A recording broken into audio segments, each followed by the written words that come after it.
Candice, so lucky to have you at the Epic, even though you're not riding. How was the FOMO today while commentating?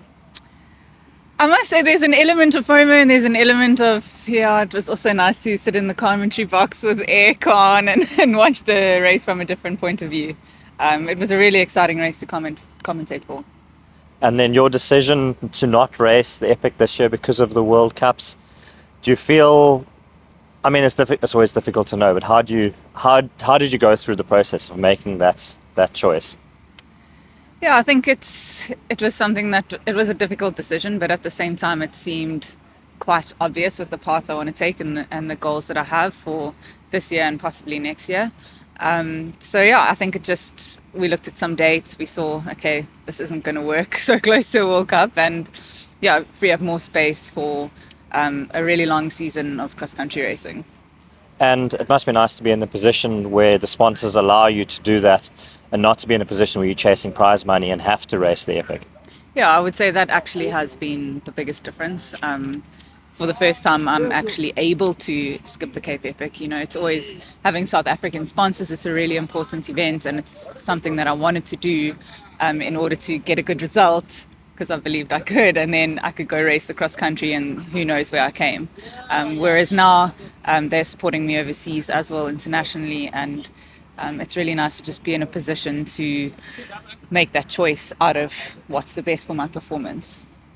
We've asked some of the guys here in the lead up to the race to put a number on a result to actually go out there and say what would be a good result. Have you got anything in mind for this year? Any target races where you're like, this is where I need to be at my very peak? Are you talking about the cross-country races now? Yeah, I mean, World Champs is always a massive goal for the year. And I think I proved to myself last year. I was in second place before I had that stupid crash at World Champs. So I definitely have a bone to pick with World Champs, and that's only in September. So there's a lot of racing until then. But for me at this point, if I can win any World Cup, it would be amazing. Doesn't matter when in the season it is.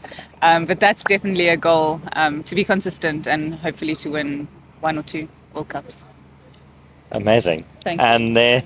Oh, that's incredible. And you can do it. It's scary to say out loud, but I mean, I don't think it's something that's extremely out of my reach. You got to aim high. Yeah, you have to. Yeah. And I think vocalizing it puts it out there. It starts to manifest it almost. It definitely does. It's something that my husband Darren tells me all the time.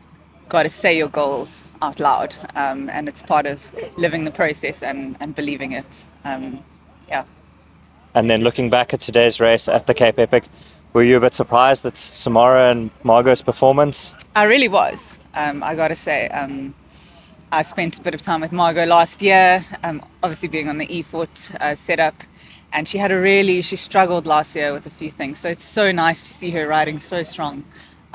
She obviously had a really good winter in Europe back home, and she's come to the Cape Epic in really good form, as well as Samara. And it looks like they worked really well together as a team and paced their effort well today. So they're definitely a team to look out for. I think we are very guilty of writing people off after one bad year. I think you for yourself know you can come back from that and definitely true. Have multiple peaks. Yeah, I mean, I'm sure people have written me off, and I've written myself off probably a few times. That's really what speaks to your character as an athlete, is whether you can actually come back from those years or months or whatever it is of where you're not feeling yourself and where you're struggling a bit. And kudos to Margot for doing that. Thank you so much, Candice, and we'll see you at the grand finale on Sunday. Cool. Thanks, guys.